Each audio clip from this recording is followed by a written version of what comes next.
ඔබතුමා කාලේ නම් උනේ නැතුව ඇති. දැන් මේ ණය ගෙවීමේදී රටේ මේ පාර ණය ගෙවීමේදී යම් වංචාවක් සිදු වෙලා කියලා තිනවා.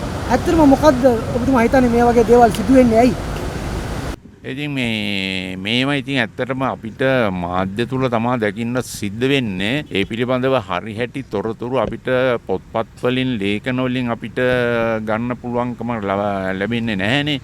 ඉතින් ඒක නිසා ඉතින් ඒව ගැන එහෙම පැමිණිලි මොනවා හරි ජනමතයක් හරි කාගේ හරි පැමිණිල්ලක් හරි තියෙනවා නම් ඒ පිළිබඳව පරීක්ෂණයක් විවෘත පරීක්ෂණයක් කරන එක තමයි විමර්ශනයක් කළා ආවරණයෙන් නොදෙවෙමි. මගේ එයාට ජීවිතයට සුබ සම්බන්ධයක්.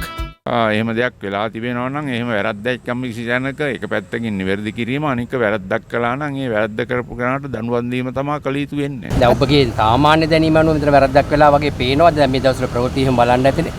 ඔව් ප්‍රවෘත්ති බලනවා. නමුත් මේ සාමාන්‍ය දැනීම අනුව වුණත් ඔය වගේ දෙයක් පිළිබඳව ලිපිගොනු බලන්නේ නැතුව මොකද මුදල් අමාත්‍ය මුදල් රෙගුලාසි පරිපාලන රෙගුලාසි ආයතන රෙගුලාසි මේ වගේ ගණනාවක් තියෙනවා. ඉතින් ඒක නිසා ඒවත් එක්ක තමයි මේවා බලන්නට ඕනේ මේක හරි වැරද්ද කොතනද වෙලා තියෙන්නේ කියලා. ඒකයි